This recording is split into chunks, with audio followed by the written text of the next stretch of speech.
Well, good morning, and thank you for attending.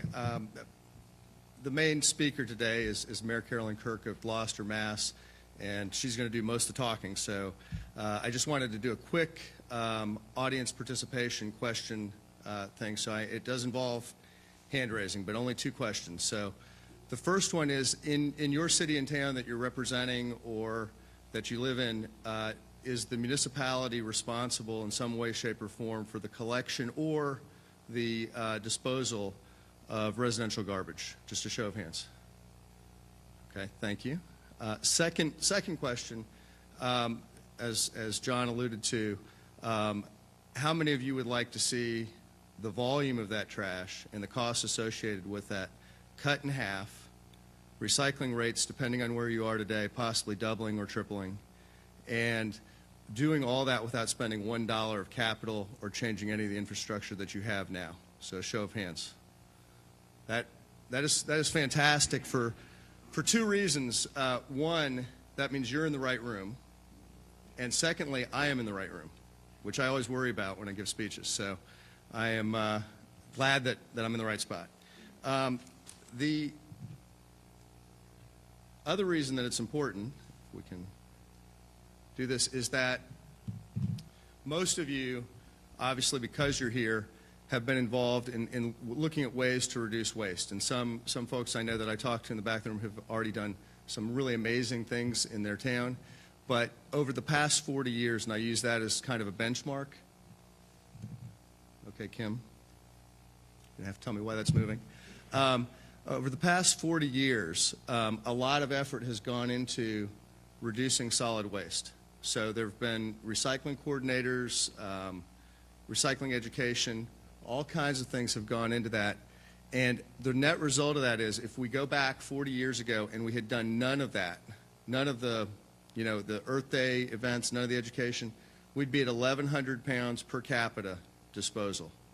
And these are the numbers we really look at, is how many pounds do you actually tip per person, because I think we can compare across the whole country evenly. And today, through all the effort, we're down to 900 pounds per capita. That's the average. Now, some people in this room may be much better than that. Some people are going to be over that, but that's the national average. And what we're talking about here with the cities and programs that John mentioned, we're half the national average. So we're actually closer to 450. So pretty remarkable change with systems like the ones that we implement. The other reason that's important is not just that we've put a lot of effort over the last 40 years in this, it's because it costs a lot of money. So $17 billion last year was spent in this country simply to bury and burn garbage. And the fact of the matter is that much of that money was spent by municipal taxpayers.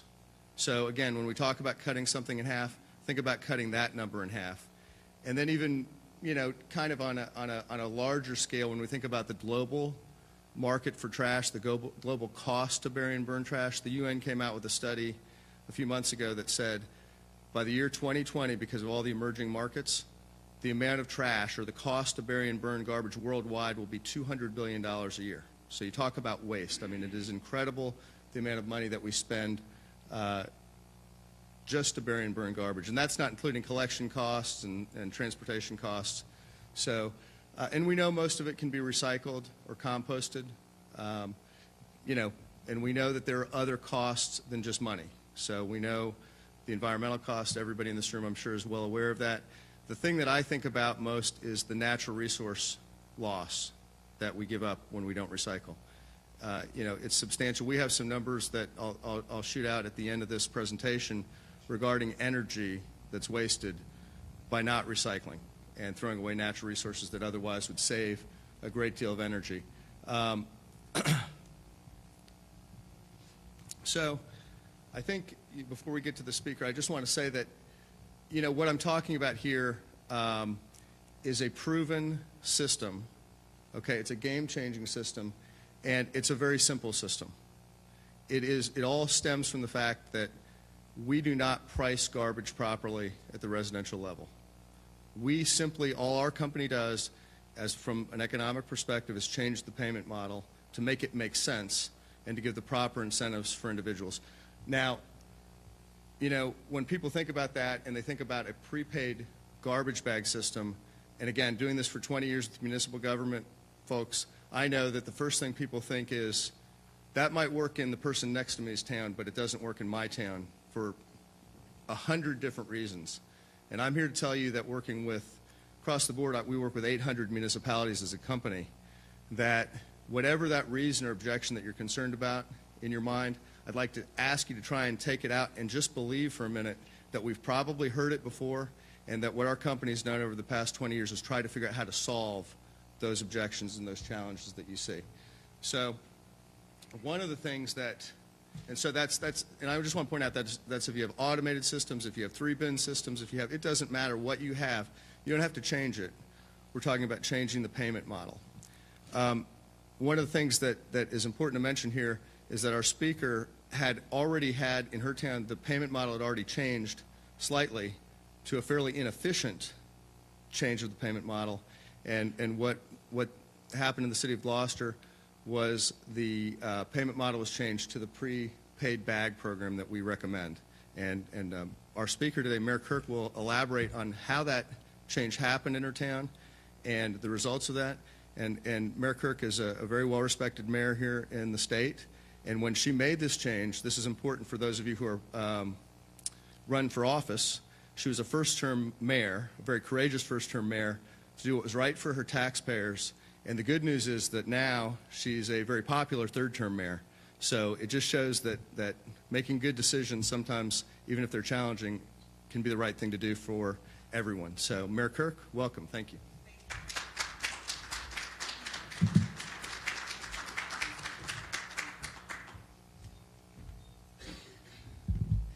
Thank you. Good morning. I'll have a few other questions for people to raise their hands with, and I'll start with, raise your hand if you are an elected official.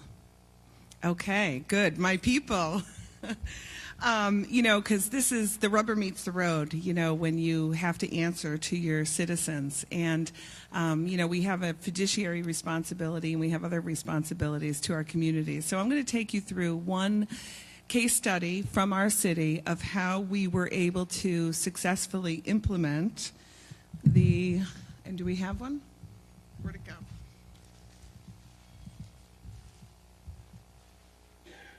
These line the streets of the city of Gloucester every day. Oh, we got to do it this way? There's a front and a back. It's got the City of Gloucester seal. This is a purple bag. So I'm going to take you, tell you a little bit about the city, why we converted to the bag program, what we went through to roll out these purple bags, and what the results were that we got for our city. Let me just advance this. And then some of the objections that you might hear as you contemplate this and have meetings or public hearings or whatever process you go through. And then some of the lessons that we learned. So Gloucester is 38 miles north of Boston. We're a coastal city. We are 26 square miles, which is a large landmass city, and we have an urban core. So we have both the suburban aspects, the sprawl aspects of a community, as well as a tight, hilly, urban core neighborhood. So give me a sense of, if you would characterize your city as either sort of a tight urban setting, raise your hand, tight urban setting, or how about a more sprawling suburban type of community? All right, a little bit more hands. And then how about both, if you would say that you're, you know, the landmass? Okay, so we're either one or the other. So one of the things, I like to ask that question because the program works in both settings, in both, and that was one of the aspects that we looked for when we made the change. Would it work for the people who live in the more country aspects and with long driveways, and would it work in the tight city streets?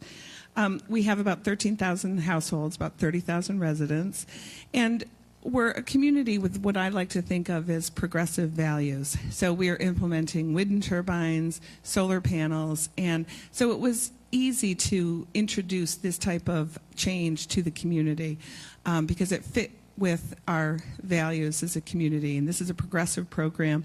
At least in the 1990s it was, and we started with a sticker tag program.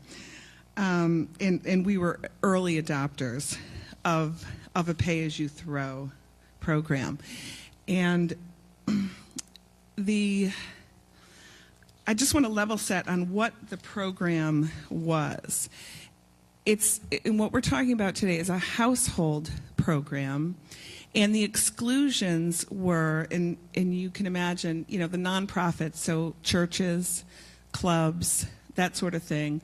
Commercial businesses, some are obvious, some are not so obvious, such as bed and breakfasts, and any residents over 4 units. So we're talking about a household program.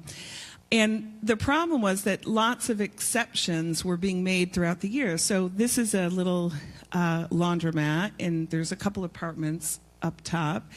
Hauler comes along and says, is this a commercial business or is this the trash from the apartments? I don't really know.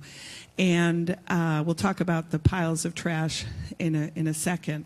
And we had very well-defined ordinances. So you had to couldn't have your trash out before 7 a.m. on trash day. And so we had good ordinances, but they were almost impossible to enforce. We also had weekly trash pickup with every other week recycling. So that's kind of the starting point from where we were. Every other week's recycling, weekly trash pickup, great ordinances, hard to enforce, and a household program. So we said we have a good program, but we absolutely need better implementation. So we evaluated our program, and we said, let's look at some options. And one of the things is that the tag and sticker program, it was a good start, but it wasn't enough. So if you look at this pile right here, okay, now your hauler has to stop and look at that pile and say, okay, what is in compliance and what isn't? What am I taking? What am I leaving? And so it led to a very slow and inefficient route through the city. And here, this is a barrel, and by ordinance, it should have 1 sticker on it under the old program. But you can hear it's piled up with another bag, so 1 sticker for this whole pile, and then construction debris. So for $2, if the hauler wasn't taking that time, and sometimes they weren't, all that would get hauled away. And so that was a problem with the sticker program. And it didn't lead to any incentives for recycling. I could just jam as much as I wanted here or there and not worry about the recycling. Litter was a problem. There was no uniformity. And we're a coastal community, so there were a lot of seagulls that just would peck away. And trash and litter would be, all over the city streets. There were a lot of ways for residents to cheat the system. They would take a sticker and cut it in half and then put half on one pile and half on, and literally people would go out and buy printers and use the colored paper of the sticker and fashion their own stickers. And again, you've got your hauler standing there scratching his head on trash day with a line of cars behind him saying, am I picking up this or not?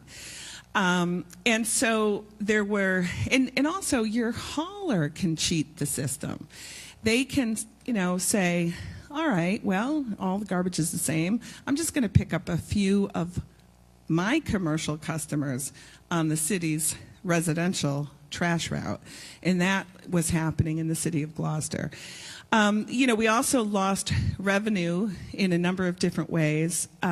This is an example, but also anything that was oversized. You can buy a special sticker for a little bit more money to take all your oversized items, and people were just not using that option because they could get away with it just with 1 little sticker.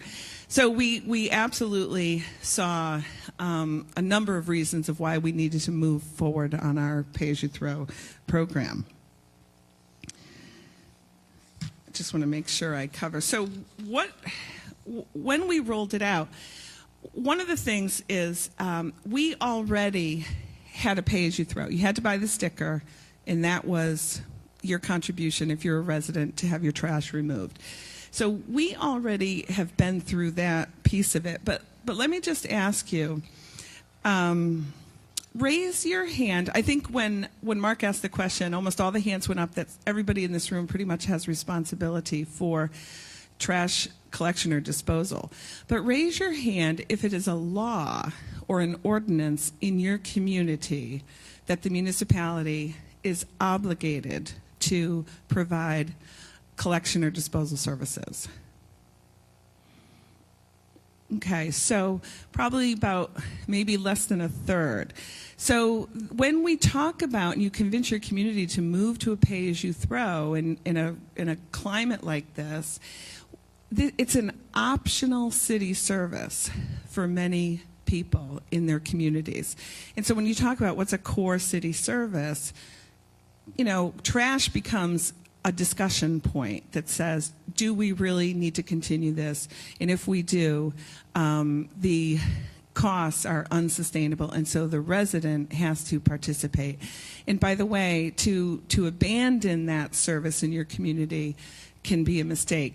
One, for trash problems, but also you could have a dozen haulers just crisscrossing the city. Cities are much more efficient at just rolling through and picking up residential trash. So, but when you make your argument to your community, I think you want to emphasize that, hey, this is an optional city service, and we have to figure out a way to make it be more cost effective, not only for the city, but also to incent residents to reduce the amount of trash that they're generating. So we had already done that pay-as-you-go change in the city. So we were at the point of saying, all right, what method are we going to use? We were using the sticker method, and I went through all of the ways that wasn't working for us. And so we said, all right, what are we going to use to replace these stickers? So, we looked at automated carts, and, we're New England, it's snow. It wasn't a real efficient, it wasn't a flexible enough system for our residents. There were some concerns about those tight neighborhoods, and then also using that barrel to bring down the long driveways. So when we looked at the bags, they gave us the flexibility that we felt we needed. In addition to the big bag, we could also use the smaller bag, so we sell two types of bags. And so residents literally can meter their own trash and what they're going to use. So senior citizens, it's much more popular with the senior citizens to use the smaller bag than to have to wrestle a giant automated cart. So there were a lot of things that we went into that. And as we learned more about the bag program, we said that is the way that we're going to go. So the benefits to making that decision, we rebid the waste hauler contract. And because of the efficiency of the pickup, the trash truck pretty much doesn't even have to stop. They go down the street and they pick up purple bags and they throw them in the truck and they keep rolling. They're not standing there saying, I wonder if I should pick this up or not, or having to do, triple the load for one residence. And so just on a budget basis, when we rebid our hauler contract and the hauler knew that we were using purple bags, on the collection and disposal costs, we were able to decrease that line item in the budget by about 20%. We actually had savings of 22%. So on $1 million, that's $200,000, and you can do the multiplier effect on your own contracts. So that's real money for a municipality trying to, protect education or public safety or the library or other important services that your citizens care about. We had a much more increased focus on recycling. Obviously, people now were incented because they had to confine their trash to a purple bag. What were they going to do with the rest of it? Well, they're going to recycle. So I'll show you some of the recycling results. But what we did as part of the effort was we went from that every other week recycling to weekly recycling. That was part of a selling point. And you have to look for your own selling points in your community. But we said our residents are storing their recyclables for 2 weeks at a time, and that is a burden. So we sweetened the pot and said we'll pull it into weekly, and we'll get through the purple bags. So we took a programmatic approach, and we went back to the basics. We went back to, this is a household program, and we sent letters to, this sticker says rejection. That is not in a purple bag. That gets a rejection sticker. So in it, whether that was construction debris or not in a purple bag or a commercial business or a nonprofit, they got a letter, I'm sorry, you're not a household, we are not going to pick up your trash, you need to make your own arrangements. Really easy to enforce these ordinances now because it's visual. And we provided options for everything that wasn't going to fit in a purple bag. We said, okay, what are we going to do with all the stuff for the households that doesn't fit in a purple bag? And we were able to strengthen our program that had oversized items, have a special, more expensive sticker on it, and DBW or even the hauler would go out and pick up those items. But the point is that the residents became very educated about that, and now they know what to do with that couch.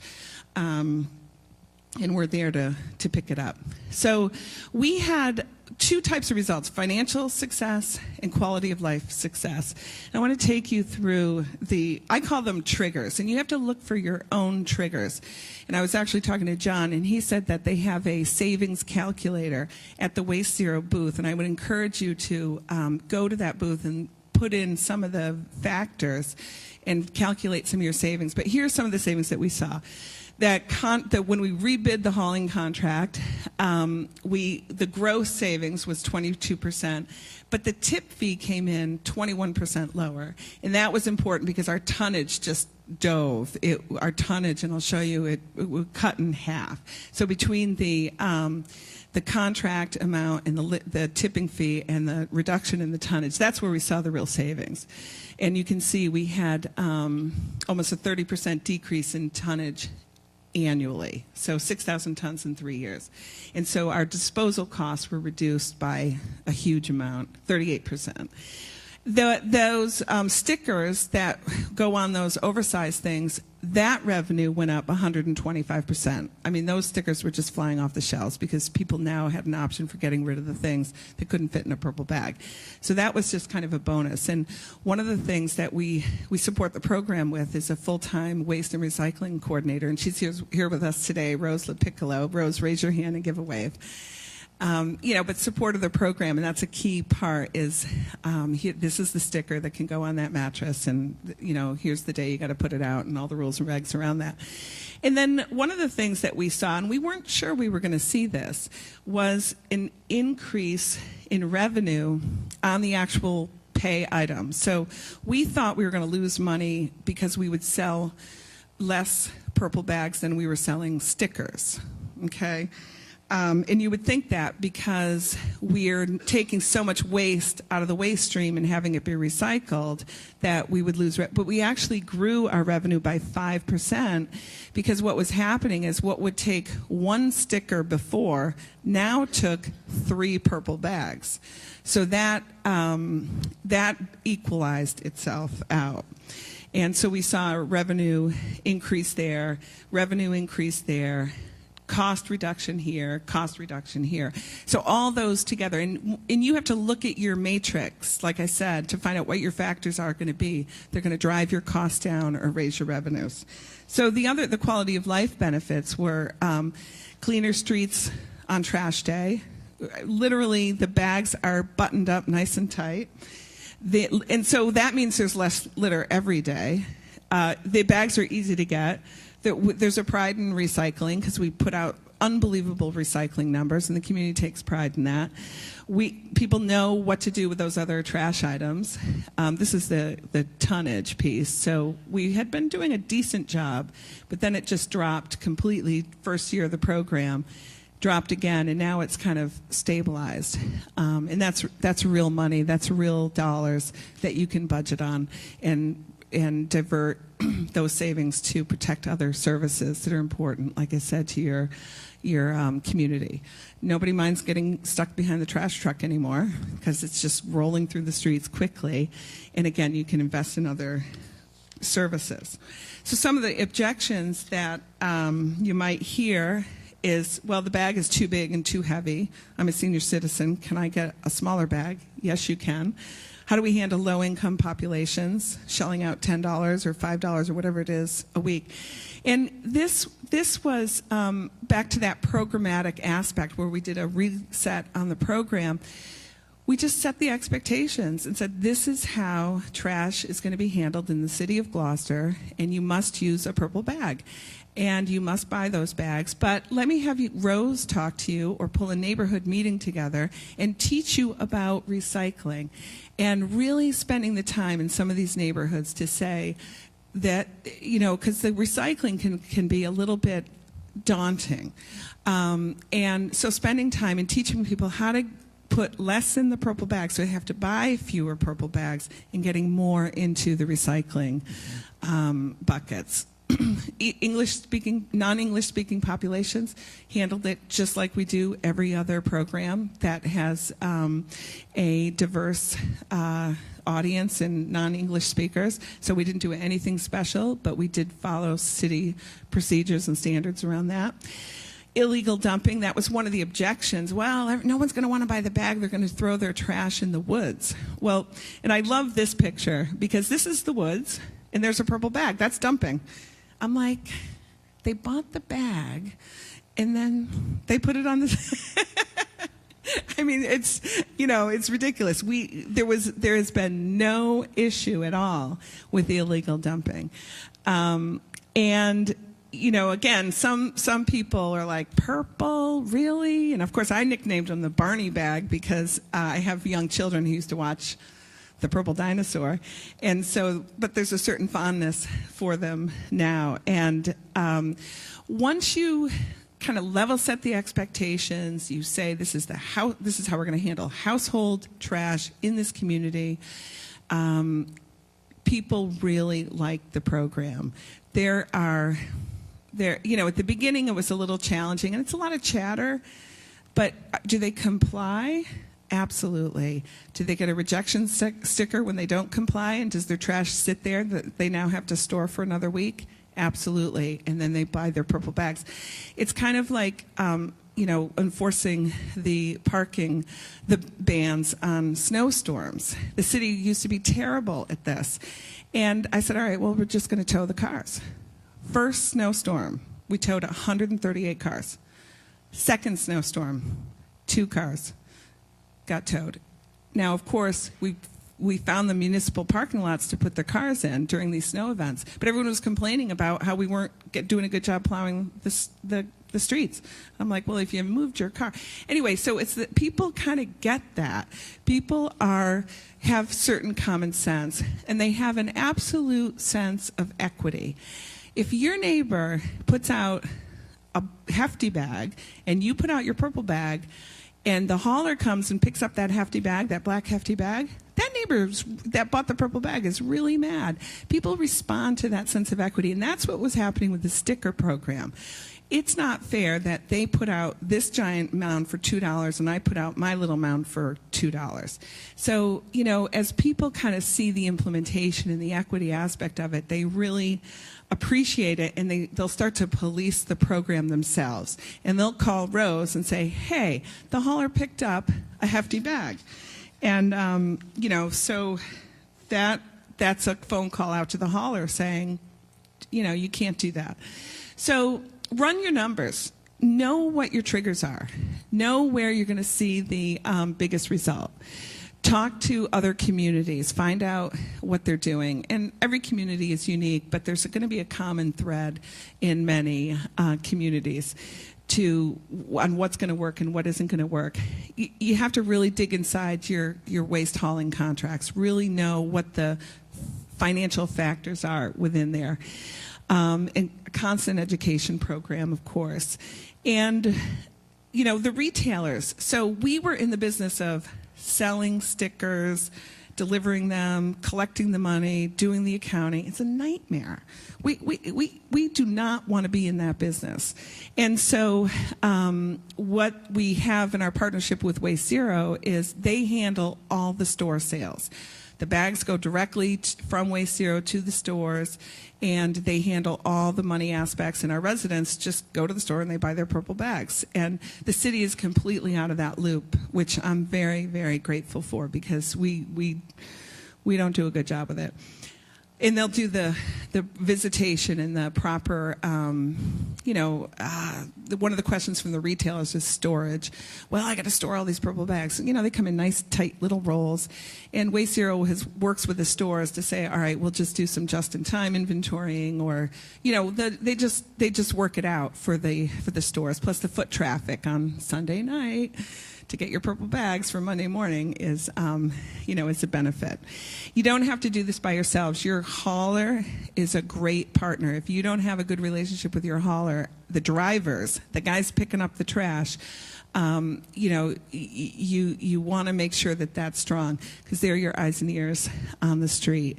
And your partnership with your vendors as well is important. And WasteZero, again, has been, I'm not here to give, they didn't ask me to say this, but it's makes it, I don't want to worry about this. I'm the mayor, I got a lot of things going on, and the last thing I want is phone calls from residents about their trash. It's just not where we want to be, and it's not where you want to be, I think, as elected officials.